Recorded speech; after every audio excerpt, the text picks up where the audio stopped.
এ পর্যায়ে এশিয়ার অন্যতম দ্বীনী এদারা জামিয়া ইসলামিয়া উবাইদিয়া নানুপুর মাদ্রাসার প্রতিষ্ঠাতা পরিচালক শেখুল আরব ওয়াল আজম আল্লামা শাহ সুলতান আহমদ নানুপুরি রহমতুল্লাহি আলাইহির জীবনী নিয়ে গুরুত্বপূর্ণ বক্তব্য উপস্থাপন করবেন অত্র জামিয়ার সম্মানিত সিনিয়র মুহাদ্দিস হযরত মাওলানা মুফতি আসগর হোসেন সাহেব বারাকাল্লাহু ফি হায়াতি। আমি হযরতকে হযরতের বক্তব্য উপস্থাপন করার জন্য বিনীত অনুরোধ জানাচ্ছি। ইন্নাল হামদুলিল্লাহ ওয়াসসালাতু ওয়াসসালামু আলা মান লা নাবিয়্যা বা'দা ওয়া আলা আলিহি ওয়া আসহাবিহি আজমাইন আম্মা বা'দ। সম্মানিত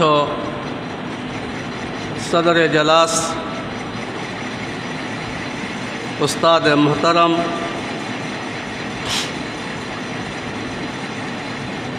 ও দূর দূরান্ত থেকে আগত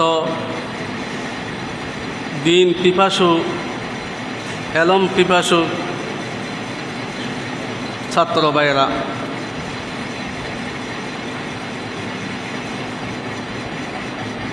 ও মঞ্চে উপবিষ্ট সম্মানিত আসাতিজা ইকরাম, আমি এই মাহফিলে এই আয়োজনে শরীক হতে পারে আমাকে আমি ধন্য মনে করি এবং এই মাহফিলের যে বিষয় সম্পর্কে আমাকে আলোচনা করার জন্য জামিয়ার পক্ষ থেকে নির্দেশ দেওয়া হয়েছে, আসলে ওই বিষয় আমার জন্য খুব গুরুত্বপূর্ণ বিষয়, ইম্পর্টেন্ট বিষয়। এই বিষয়ে আলোচনা করার মতো আমার জবানও নাই, আমার মালুমাতও তেমন নাই, যোগ্যতাও নাই, যেহেতু এমন এক মহামনীষীর জীবনী আলোচনা করার জন্য আমাকে বলা হয়েছে, যার জীবনী নিয়ে যার জীবনীর আলোচনা করতে গিয়ে বাংলাদেশের ঐতিহাসিক বড় বড় মহামনীষীরা দিশাহারা হয়ে গেছে। যেমন কি বাংলাদেশ পাকিস্তান, পূর্ব পাকিস্তান পশ্চিম পাকিস্তান, দোনো পাকিস্তানের প্রধান মুফতি আজম আব্দুল সালাম চাটগামি, সবাই চিনি আমরা, বহু বড় উচ্চাঙ্গের আল্লাহর ওলি, উচ্চাঙ্গের বড় একজন আলেমে দ্বীন, লক্ষ লক্ষ ফতোয়ার মুফতি যিনি, ওনার মতো ব্যক্তিও আল্লামা শাহ সুলতান আহমদ নানুপুরি রহমতুল্লাহ আলাইহির জীবনী লেখার মধ্যে কলম ধরেছেন।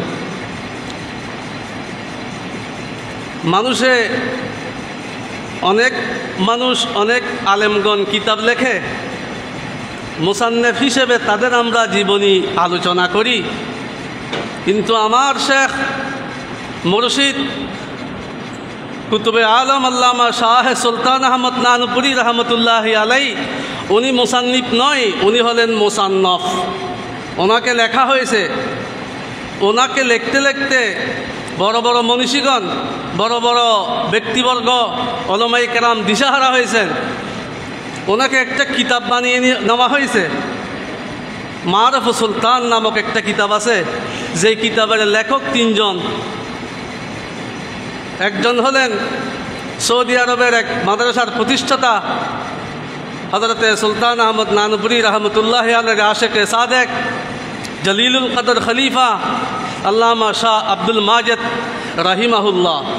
উনি আমার হযরত শেখ নানুপুরি রাহিমাহুল্লাহর জীবনকে সামনে রেখে একটা মারুফুস সুলতান নামক বড় একটি গ্রন্থ রচনা করেছে, বড় কিতাব। আবার একই নামে তৎকালীন সময়ে নানুপুরি হজরতের যুগের ওবায়দিয়া মাদ্রাসার প্রধান মুফতি, শিক্ষা পরিচালক, লালফুল মাদ্রাসার প্রতিষ্ঠাতা পরিচালক শেখুল হাদিস আল্লামা মুফতি সঈদ আহমদ রহিমাহুল্লাহ নওয়ারাল্লাহু মারকাদা হুজুরেও ওই নামে মারফুস সুলতান নামে কিতাব লিখেছেন। একই নামে মারফুস সুলতানে আবার ওই মুফতি আব্দুল সালাম চাটগামী, জিনার পরিচয় দেওয়া বর্তমানে ছাত্রদের সামনে প্রয়োজন নাই, ওনাকে সবাই চিনে। উনি উম্মুল মাদারে সারদারি মাদ্রাসার মোতামিমও ছিলেন, মুফতি আজমও ছিলেন, অনেক কিতাবের গ্রন্থকার ছিলেন, গ্রন্থের গ্রন্থকার ছিলেন, প্রসিদ্ধ একজন আলেমে দিন ছিলেন, সবাই চিনে। উনিও হজরতে সুলতান আহমদ নানুপুরি রহমতুল্লাহের মারফুস সুলতান লিখেছেন। এবার বুঝে থাকলে বলুন, নানুপুরি হজরত এমন একজন ব্যক্তি যাকে সামনে রেখে মানুষেরা কিতাব লেখে। আমার তো মনে হয় না, আমার জানার মধ্যে না থাকতেও পারে, আমার জানা নাই চট্টগ্রামের আমাদের কোনো আলেম সম্পর্কে কোনো আকাবের এরকম রচনা হয়েছে, কিতাব লেখা হয়েছে, এরকম আমার জানা মতো নাই। এমনকি আমার নানুপুরি হজরতের হুলিয়া মুবারক সম্পর্কে নিয়েও আলোচনা হয়েছে। আমাদের বাংলাদেশের কোনো আলেমের হুলিয়া নিয়ে হুজুরের চেহারার অবয়ব কীরকম ছিল, হুজুরের হাত কীরকম ছিল, হুজুরের চক্ষু মুবারক কীরকম ছিল, হুজুরের নাসিকা কীরকম ছিল, হুজুরের জিব্বা, হুজুরের দাঁত মুবারক কীরকম ছিল, হুজুরের গঠন কীরকম ছিল, এটাও লেখা হয়েছে আমার হজরত সুলতান আহমদ নানুপুরি রহমতুল্লাহ আলাইহ। এরকম কোনো আমার মনে হয় কোনো আকাবের জীবনী এভাবে লেখা হয় নাই, আমার জানা মতো নাই।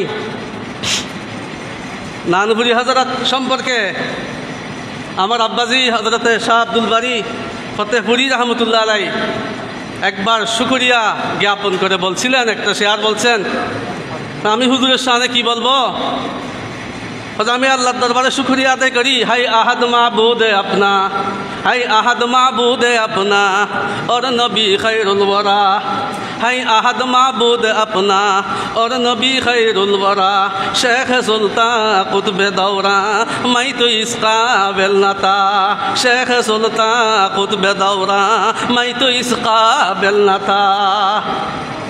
আল্লাহ পাক রব্বুল আলামিন আমার রব, সৈয়দুল আম্বিয়া আমার নবী, যুগশ্রেষ্ঠ একজন কুতুব আমার শেখ, আমি এর যোগ্য নয়। আমি কি প্রশংসা করবো হুজুরের? যে ওয়াসফে না তামামে মা